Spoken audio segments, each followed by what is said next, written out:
Hi guys, ಇದು ನಮ್ಮ ಮಲವಂತಿಗೆ ಗ್ರಾಮದ ಎಳನೀರಿನ ಸಂಸ್ಥೆಯಲ್ಲಿರುವ ಒಂದು ಬ್ರಹ್ಮದೇವರ ಗುಂಡ.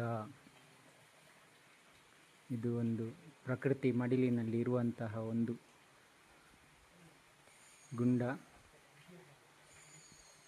ಇಲ್ಲಿ ಈಗ ಬಾಗಿಲಾಕಿದ್ದಾರೆ. ಬ್ರಹ್ಮದೇವರ ಗುಂಡ ಇದು ನೋಡಿ, ಇದು ನಾಗದೇವರ ಕಟ್ಟೆ.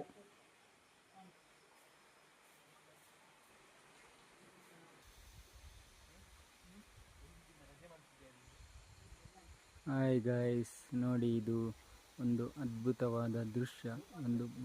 ಒಂದು ಅದ್ಭುತವಾಗಿರುವಂತಹ ಪ್ರಕೃತಿ ಸೌಂದರ್ಯವಿರುವಂತಹ ಒಂದು ಬ್ರಹ್ಮದೇವರ ಗುಂಡ.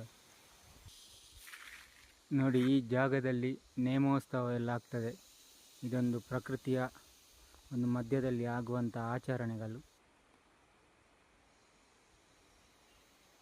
ನೋಡಿ, ಇಲ್ಲೆಲ್ಲ ಎಲ್ಲ ವ್ಯವಸ್ಥೆ ಕೂಡ ಇದೆ ಊಟಕ್ಕೆ. ಹಾಗೆ ಎಲ್ಲ ಅಡಿಗೆ ಮಾಡಲಿಕ್ಕೆ ವ್ಯವಸ್ಥೆ ಇರುವಂಥದ್ದಿದು.